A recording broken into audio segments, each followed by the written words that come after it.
In the year 2147, Earth was calm and peaceful for a long time. Humans had left their home planet and built new homes on many distant worlds. One of these places was New Harmony, a green colony world with wide fields, clear rivers, and small villages full of farms. Jiho and Minso lived on a farm not far from a slow-moving river.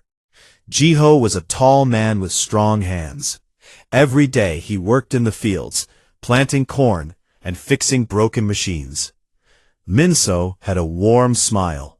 She cooked meals, grew flowers near the house, and read stories to their two children. Ha-un was 8 years old. She had quick eyes and asked many questions about stars and animals. Tae-woo was 6. He laughed a lot and liked to run after his sister with his small legs. Their days were simple and happy. In the evening, the family sat together at the wooden table. They ate warm bread, fresh vegetables, and soup. Jiho sometimes played soft music on his old guitar. Minso sang gentle songs until the children fell asleep. At night the sky was full of bright stars that felt very close. One morning everything changed. The sun was high when the sky suddenly grew dark. Thick clouds rolled in, but they were not normal clouds. Huge black ships broke through them. The ships looked sharp and strange, like giant bugs made of metal. They belonged to the Vexari Empire. The Vexari were tall beings with hard shells, many arms, and cold red eyes. They traveled far to take things from weaker worlds. General Calthor stood on the bridge of the largest ship. He watched screens that showed the planet below. "These humans are soft," he said in a rough voice. "They break easily. Take the adults for the labor camps. The young ones are useless. Leave them to die." Dropships fell from the big ships like black rain. They hit the ground hard. Dust rose in big clouds. Vexari soldiers jumped out. They carried long guns that shot bright blue energy. Their steps were loud on the soft earth. In the village, people started to run. Some grabbed old rifles from hidden boxes. Others held farm tools like axes and heavy hammers. No one knew what was happening, but everyone felt fear. Jiho was in the field when he heard the first loud boom. He dropped his tool and ran to the house. "Minseo, get the children," he called. Minseo was already at the door. She pulled Ha-un and Tae-woo inside. "We go to the bunker, right now." Long ago, the first settlers on New Harmony made secret hiding places under the ground. They were afraid of danger one day. The bunker under Jiho's house was safe. It had strong metal walls, a thick door, air to breathe, food cans, water tanks, and battery lights. Jiho lifted the hidden floor panel in the kitchen. It looked like normal wood, but it opened like a door. Stairs went down into a cool, dark space. Minseo carried Tae-woo down first. Ha-un held her mother's hand tight and followed. "Stay inside no matter what," Jiho said. "Do not open the door for anyone but me." Ha-un looked up with big eyes. "You will come back, right?" Jiho bent down and kissed her head. "Yes, I promise." He closed the door. It locked with a quiet sound. Then he grabbed his plasma rifle from the closet. It was an old weapon from his time in the Colony Defense Force. He checked it quickly and ran outside. The village was in chaos. Houses burned. Smoke made it hard to see. People shouted and cried. Vexari soldiers walked in straight lines. They pointed guns and forced groups of humans to the ground. Chains clicked around wrists. Jiho hid behind a stone wall. He watched his friend Mr. Park try to fight back with a shovel. A blue shot hit him. He fell and stayed still. Jiho felt anger rise in his chest, but he stayed quiet. If he shot now, more soldiers would come. Minso and the children sat in the bunker. Small lights turned on when the door closed. There were soft beds, boxes of dried food, and a small radio. Ha-un turned the radio knob. At first, only static came. Then voices broke through. They are rounding up adults, taking them to ships. Do not resist, or they kill. Minso held her children close. We are safe here, she said softly. Your father is brave. He will come. Outside, Jiho moved carefully from house to house. He saw soldiers loading people into big metal cages on wheels. The cages were pulled toward the landing zone where dropships waited. A Vexari scout passed close to Jiho's farm. It stopped and scanned the house with its helmet device. No movement inside, it reported. Building empty. Jiho waited in the tall grass until it left. Then he ran back to check on his family. He opened the bunker door, just enough to look inside. Mincio saw him. Jiho. They took many people already, he said fast. They want workers. We have to find a way to follow or fight later. Before Mincio could answer, another dropship landed nearby. More soldiers came out. This time they walked straight toward the farm. Jiho pushed the door shut. Hide deeper, now. He stood in front of the house with his rifle ready. 3 Vexari soldiers approached. Their leader raised its gun. Drop your weapon, human, it said in broken words. Jiho fired. The plasma bolt struck one soldier in the shoulder. It screamed and dropped. The other 2 shot back. Blue energy burned the wall beside him. Jiho jumped behind an old tractor. He shot again. Another soldier fell. But the last one was quick. It leaped over the tractor and hit Jiho with a hard arm. The rifle flew from his hands. Jiho hit the ground hard. You fight well. You will work for us. It locked chains on Jiho's wrists and pulled him up. Jiho looked back at the house one last time. He hoped the bunker door stayed hidden. At the dropship, he saw many villagers. Some bled from cuts. All looked tired and afraid. Then he saw Mincio being pushed inside. She held Taewoo tight. The boy was crying. Jiho's heart hurt. Ha-un, he whispered. Mincio shook her head. Tears ran down her cheeks. She ran when they came close. I told her to hide in the back tunnel. Jiho closed his eyes. He prayed Ha-un was still safe under the ground. The dropship door shut with a bang. Engines roared. The ship rose into the sky. Below them, the village looked small and broken. On the big command ship, General Kalthor received a report. Adults secured. Over 200 taken.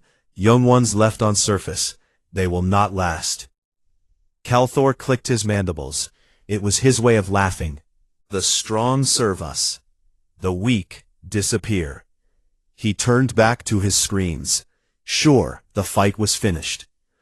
But deep under the farm, in the quiet bunker, Ha-un sat on a small bed. She held Taewoo's favorite stuffed bear. The lights were dim. She was alone now, because Taewoo had been caught with their mother. Ha-un did not cry. Her small face looked serious. She stared at the radio. I will find you, she said in a quiet voice. Mommy, Daddy, Taewoo, I will bring everyone home. Outside, the fires still burned. Smoke rose to the dark sky. The Vexari thought humans were broken. They did not know a small girl was already planning. Ha-un sat alone in the bunker. The small lights glowed soft yellow. The air smelled like metal and earth. She was 8 years old, but right now she felt much older. Her mother and brother were gone. Her father, too. The radio crackled sometimes with weak voices, but mostly it was quiet. She opened one of the storage boxes. Inside were cans of food, water bottles, a first aid kit, and some tools. There was also a small flashlight, a knife her father used for cutting rope, and an old datapad. The datapad belonged to Jiho. He taught Ha-un how to use it when she was 6. She could read maps, send short messages, and even listen to ship signals if she knew the right codes. Ha-un turned it on. The scream lit her face. She tapped the screen until she found the radio app. She changed the frequency slowly. Static. More static. Then a voice.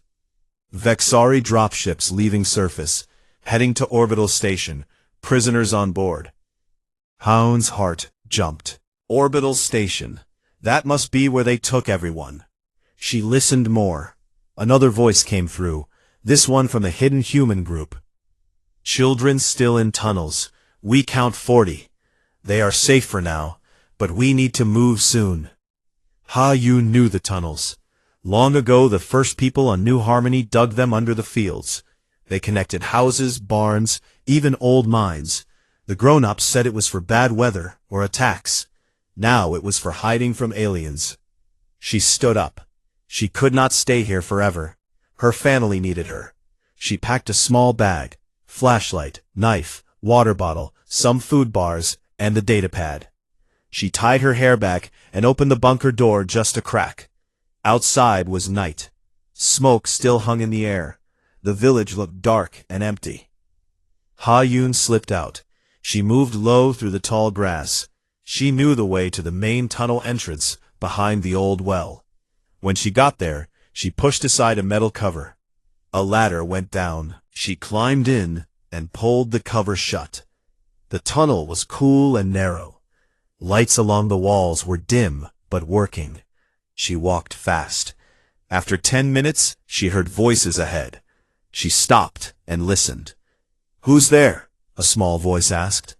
"It's Ha-Un," she said, "from the river farm." A boy stepped out from a side passage. His name was Sun-Ho. He was 9. Behind him were other children. Some cried quietly. Some looked angry. All looked tired and dirty. "You're alone?" Sun-Ho asked. Ha-Un nodded. "They took my mom, dad, and Taewoo. I stayed hidden. A girl named Suah came forward. She was 7. My parents too. They said we are too small to work. They left us." Ha-Un looked at all the faces. About 40 children. The youngest was 4. The oldest was 12. No grown-ups. "We can't just wait," Ha-Un said. "The grown-ups are on a big station in space.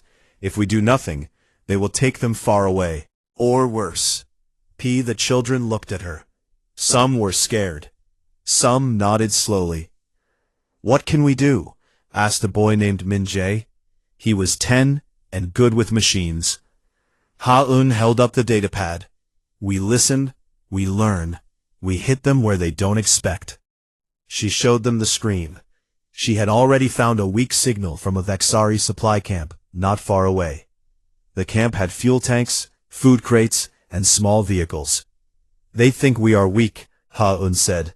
"They think children can't fight. We will show them they are wrong." That night the children made a plan. They split into small groups. One group would watch the camp from far away. Another would find things to use as weapons. Others would look for more hidden tunnels. Ha-Un led the first action. She took 5 children with her. They crawled through a side tunnel that came out near the Vexari camp. The camp was lit with bright white lights. Soldiers walked around in slow circles. 2 big fuel tanks stood at the edge. Ha-Un whispered, "We don't fight them, we break things." They waited until the guards changed shift. Then they moved. Min-jae carried a small bottle of acid he found in a farm shed. He knew it could eat through metal. Ha-Un had matches from the bunker. They crept close to one fuel tank. Min-jae poured the acid on the bottom pipe. It hissed and smoked. Ha-Un lit a long piece of cloth soaked in oil. She tied it to a rock and threw it under the tank. They ran back to the tunnel. Minutes later, a loud boom shook the ground. Fire rose high.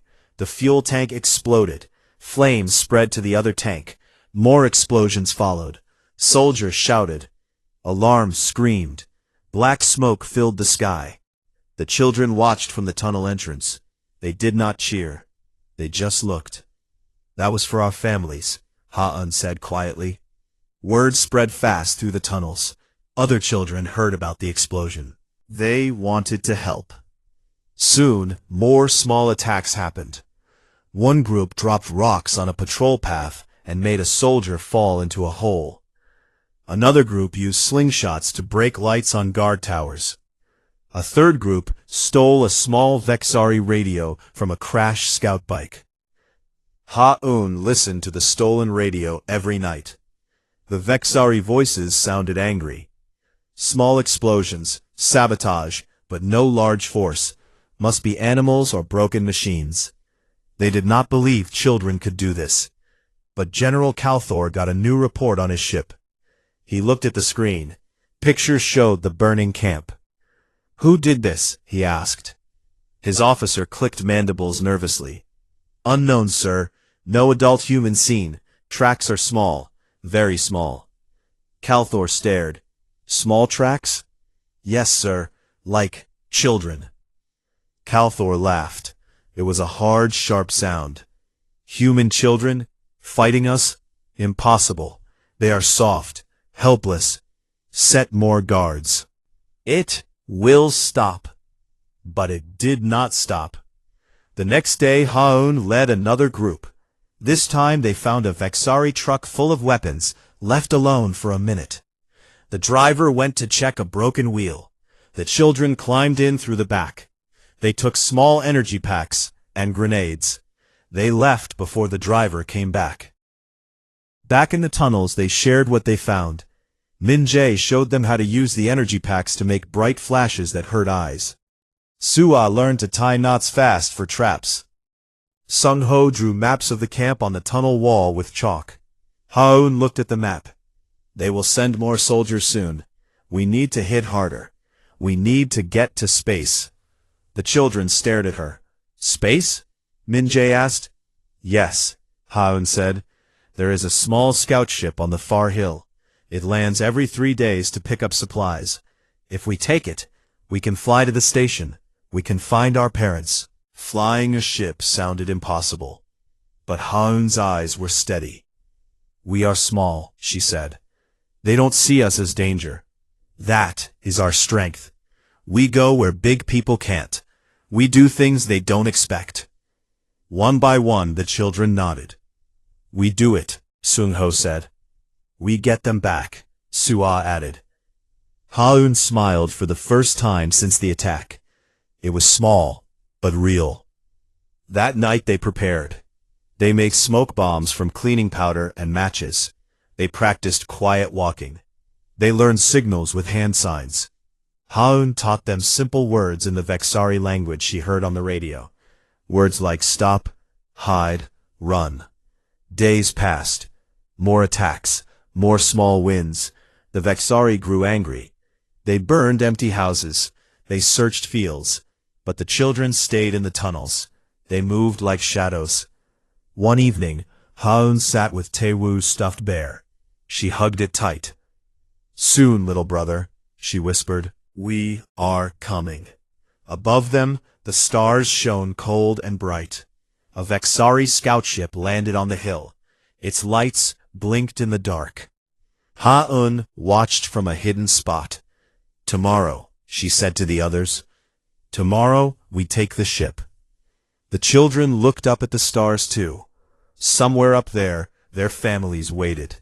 And the children of New Harmony were no longer just hiding. The scout ship sat on the hill like a sleeping bug. Its metal body was dark gray. Lights blinked slowly along its sides. 2 Vexari guards stood outside. One leaned against the landing gear. The other walked in slow circles with its gun loose in its hands. Ha-Un and her group watched from the bushes. 12 children crouched low. Sung-ho held a smoke bomb. Min-jae carried a small bag of tools. Sua had a rope tied around her waist. The rest waited with stones, slings, and sharp sticks. Ha-Un whispered, "We do it fast. No noise until we have to." She pointed. "Sung-ho and Min-jae, you go left. Make the smoke near the back. Sua, you and I go right. We climb the landing ramp when they look away. The others throw stones to pull their eyes."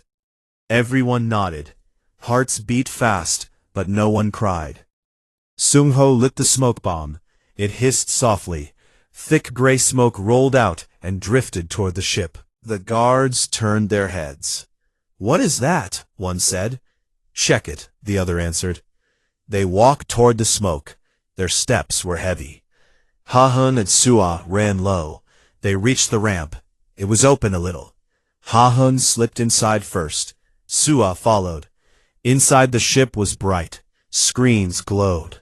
Buttons covered the walls. A pilot sat in the front chair. It did not hear them come in. Ha-hun looked back. Outside, stones flew.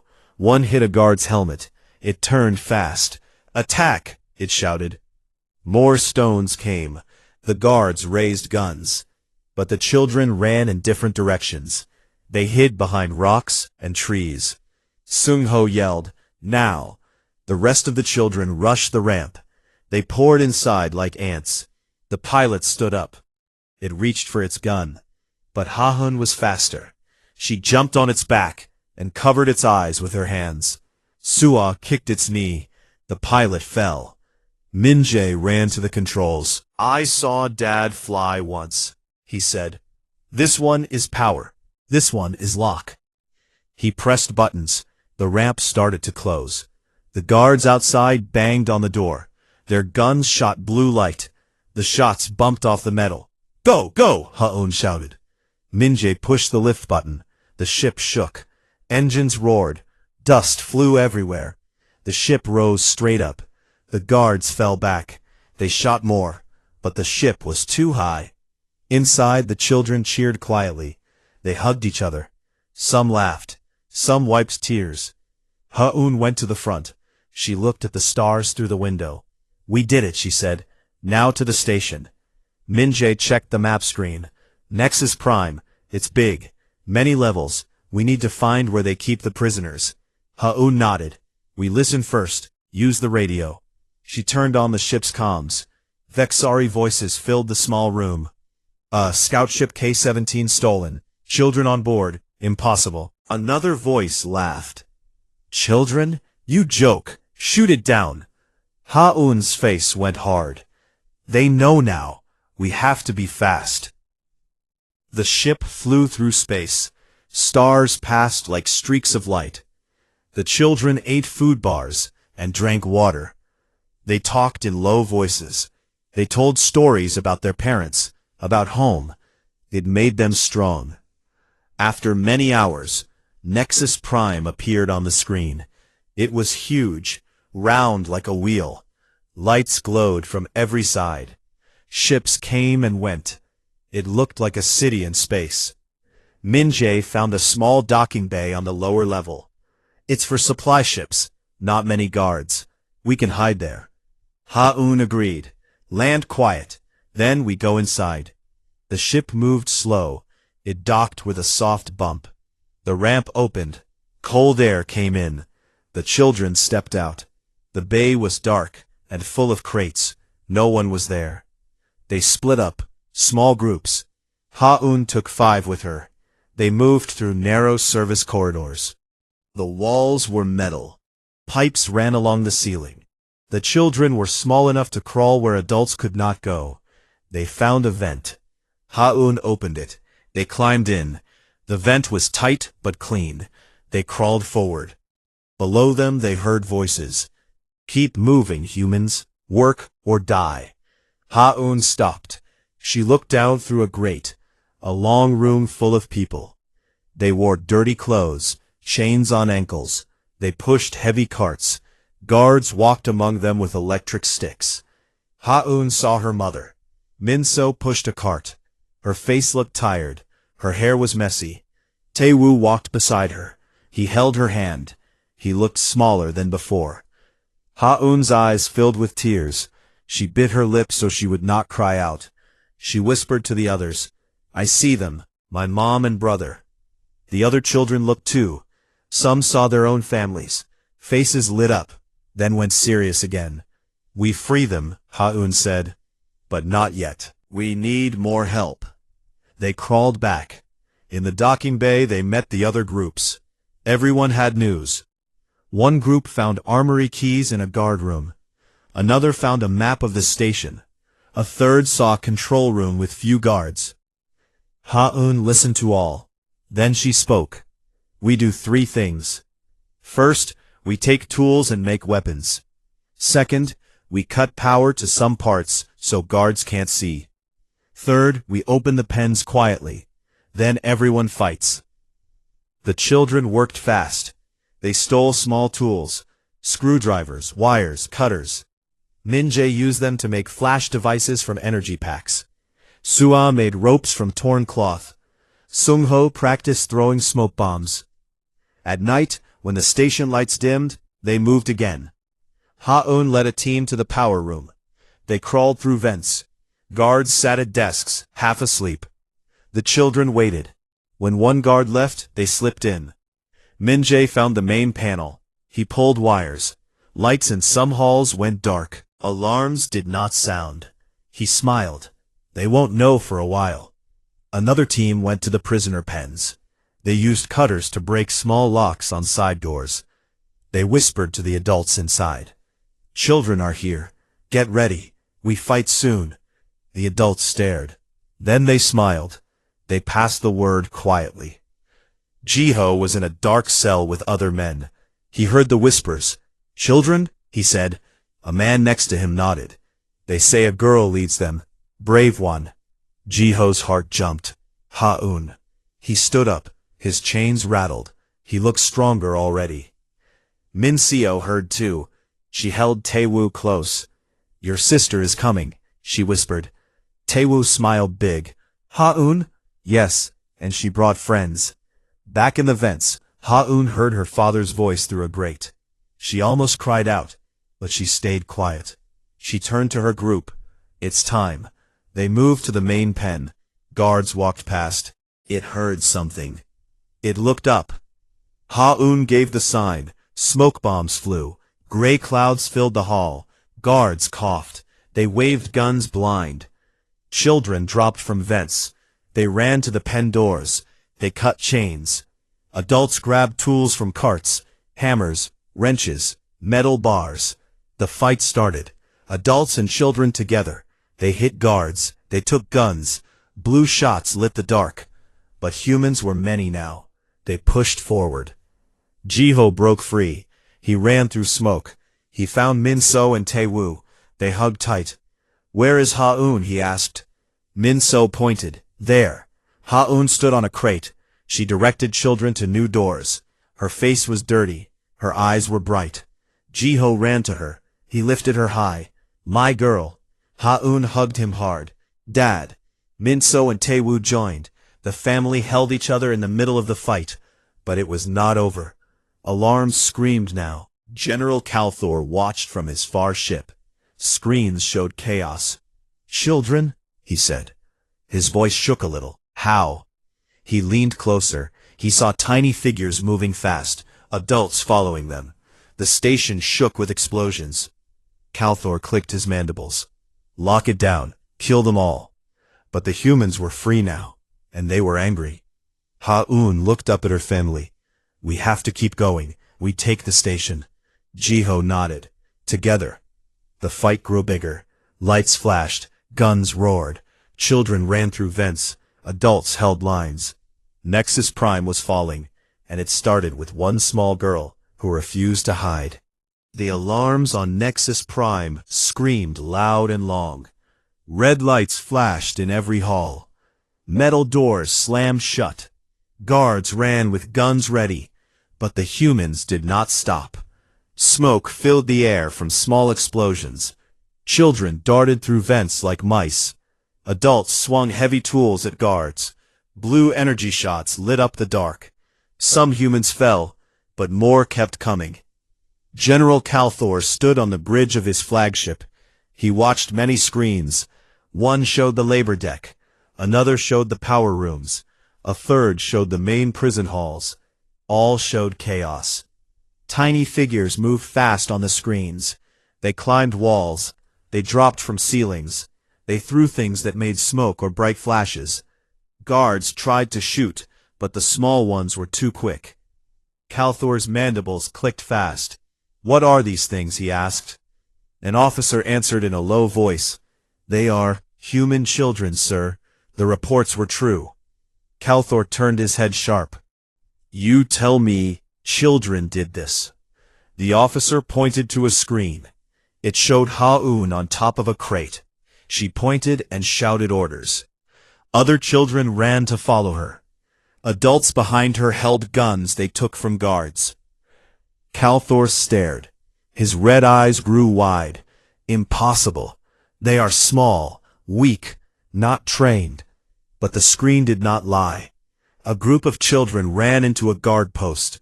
They threw smoke. Guards coughed. Then children used sticks and tools to hit legs and arms. Guards fell. The children took their weapons. Calthor hit the table with his claw. Lock every level. Seal the vents. Burn them out if you must. Orders went out fast. More soldiers poured in. Big doors closed. Gas started to fill some halls. But the children knew the station better now. They heard prisoner talk for days on hidden radios. They knew shortcuts. They knew weak spots. Ha-Un led her group through a side vent. She stopped at a grate. Below was a big room with control panels. 3 guards stood there. Minjae, she whispered. Can you cut the lights here? Minjae nodded. He pulled wires from his bag. He connected them to a small energy pack. He pressed a button. The room below went black. Guards shouted. They waved guns blind. Ha-Un dropped down first. She landed soft. She ran to one guard and kicked his knee. He fell. Sua jumped on another. She pulled a helmet off. Sung-Ho hit the third with a metal bar. The children took the controls. Minjae typed fast. He shut down more lights. He opened more doors. He turned off cameras in many places. Above, Calthor saw screens go dark one by one. No, fix it. His officers ran to consoles. But too many things broke at once. Power failed in sections. Airlocks jammed. Ships could not leave. In the main hall, Jiho fought next to Minseo. He held a stolen gun. She used a heavy wrench. He carried a small light and warned when guards came. Jiho shot a guard in the arm. The guard dropped. Jiho looked around. We need to reach the command deck. If we take it, we control the station. Minso nodded. Ha-Un knows the way. She said there is a service lift. They moved fast. Other freed prisoners joined them. Some limped, some bled, but all looked fierce. Ha-Un met them at a corner. She ran up and hugged Tae-Woo quick. Little brother, you okay? Tae-Woo nodded big. You came. Jiho put a hand on Ha-Un's shoulder. You lead now. Show us. Ha-Un smiled small. This way. They went up narrow stairs. Children ran ahead to check corners. Adults covered the back. Guards tried to stop them. But every time, smoke came first. Then flashes. Then attacks from many sides. Calthor watched it all. His claws shook a little. He spoke to his officers. How can children do this? They should hide. They should cry. They should be afraid. An officer answered slow. Sir, humans protect their young. But here, the young protect the adults. It is different. Calthor turned to a big screen. It showed Ha-Un again. She stood in front of a door. She used a stolen key card. The door opened. Behind her, more children and adults waited. He spoke loud, almost to himself. You took human children? The words hung in the air. His officers looked at him strange. Calthor repeated softer. You took human children, and this is what happens. He saw now. The small ones moved where big soldiers could not. They knew every hole and pipe. They made plans fast. They did not fear death because they fought for family. And the adults fought harder because their children led them. Calthor felt cold in his shell. His empire took worlds easy before. They broke people with fear. But humans did not break. They burned brighter. He gave one last order. Kill the leaders, especially the girl. Guards in black armor moved out. They carried heavy guns. They wore strong plates. but the humans were ready. Ha-Un heard the heavy steps coming. She turned to her group. Big ones coming, hide and wait. Children slipped into vents. Adults made a line. Jiho stood in front. The elite guards arrived. They shot blue bolts. Humans ducked behind crates. Then children dropped smoke from above. The hall filled gray.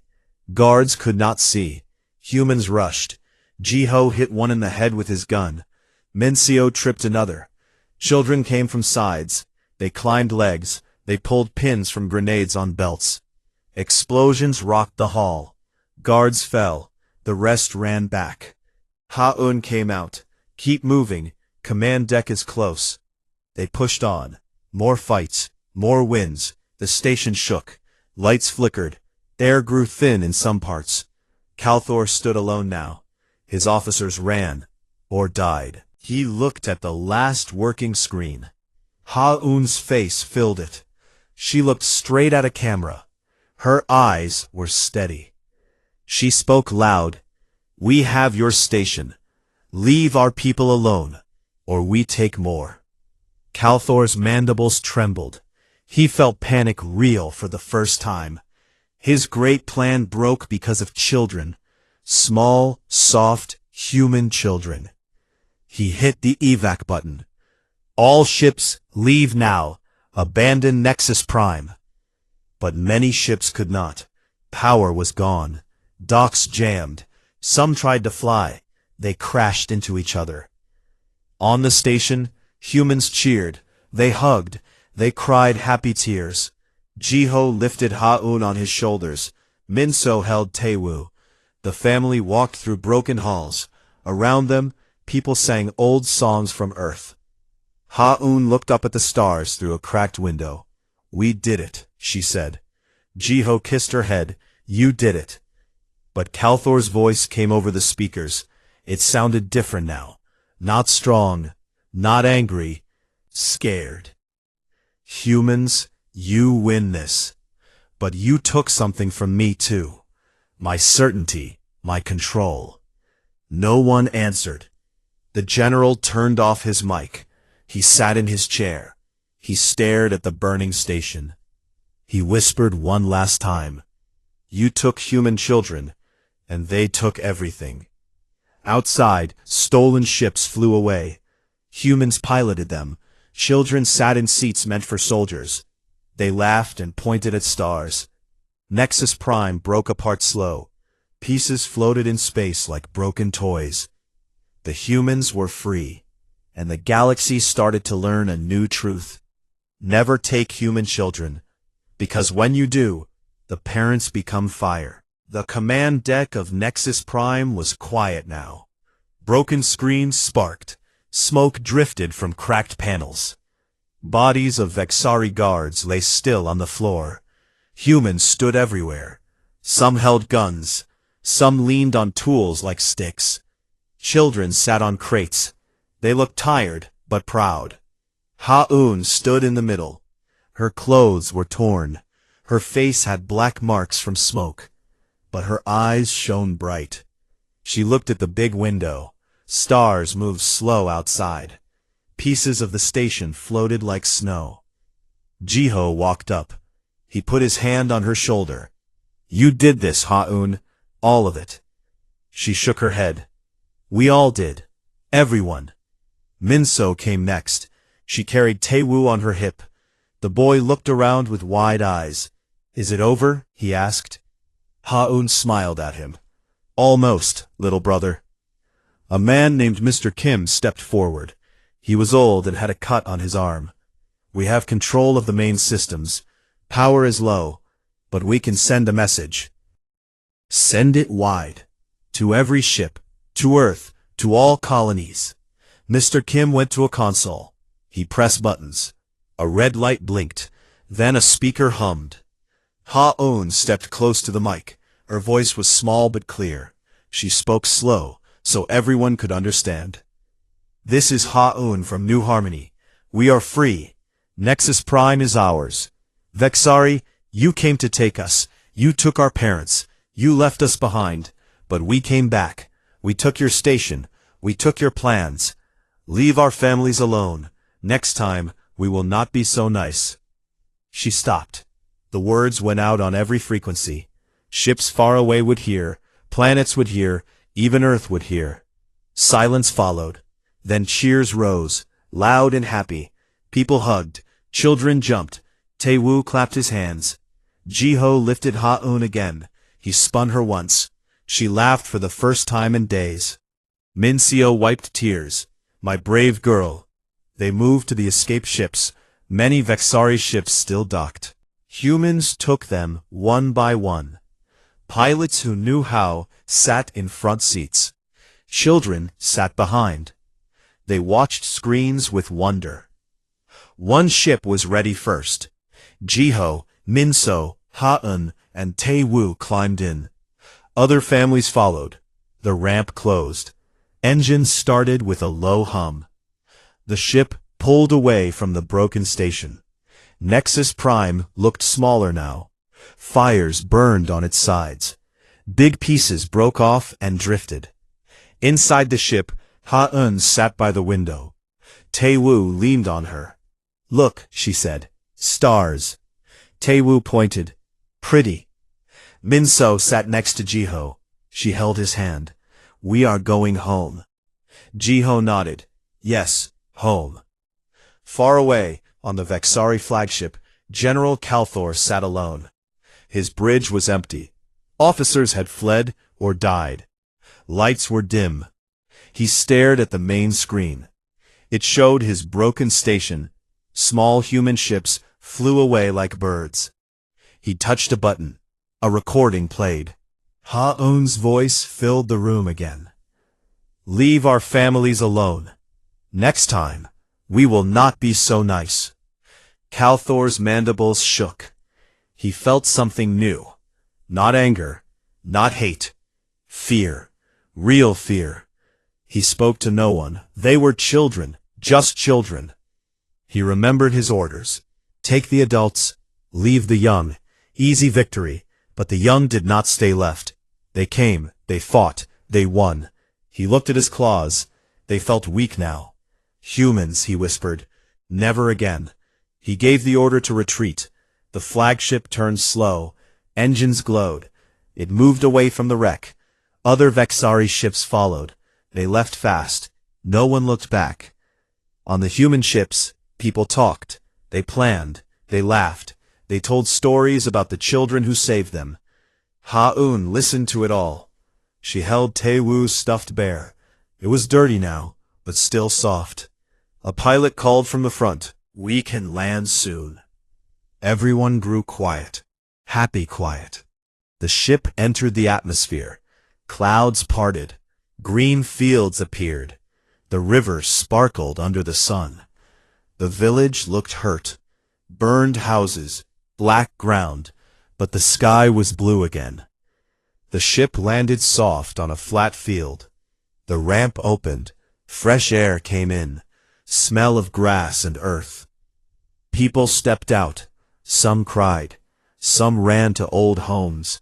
Children ran to find toys left behind. Ji-ho carried Tae-woo down. Min-seo held Ha-eun's hand. They walked to their farm. The house still stood, windows broken, door open, but the fields waited. Ha-eun ran ahead. She touched the door. Home. Inside, things were the same. Table, chairs, Ji-ho's guitar on the wall, Tae-woo's drawings on the floor. Min-seo started to clean. Ji-ho fixed a broken chair. Ha-eun and Tae-woo sat outside. They looked at the sky. Do you think they will come back? Tae-woo asked. Ha-eun thought. But if they do, we will be ready. Tae-woo smiled. You will lead again? She nodded. And you will help? Days passed. People rebuilt. They fixed houses. They planted new seeds. They made new traps, just in case. Children played, but they also learned how to shoot, how to hide, how to fix ships. Stories spread, first on New Harmony, then to other colonies, then to Earth. People talked about the girl who led children to save their parents, about the general who panicked, about the question he asked in fear. "You took human children?" The words became a warning. Aliens heard them. Traitors whispered them. Ships changed course to stay far from human space. One night, Jiho sat outside with his guitar. He played soft music. Minseo sang. Ha-un and Tae-woo listened. Ha-un looked up. Stars filled the sky. "I want to see more," she said. "Not to fight, to learn, to build." "We all will." The family sat together. The night was warm. The river sang quiet. Somewhere far, in cold space, General Calthor looked at old reports. Pictures of small footprints, broken tanks, a girl on a crate. He closed the file. He never spoke of it again. But in quiet moments, he remembered, and he never forgot the lesson. Humans do not break when you take their children. They become something stronger, something unstoppable. The children grow, the parents stand tall, and the galaxy learns to whisper one truth. Do not touch human children, because when you do, they take everything back, and more.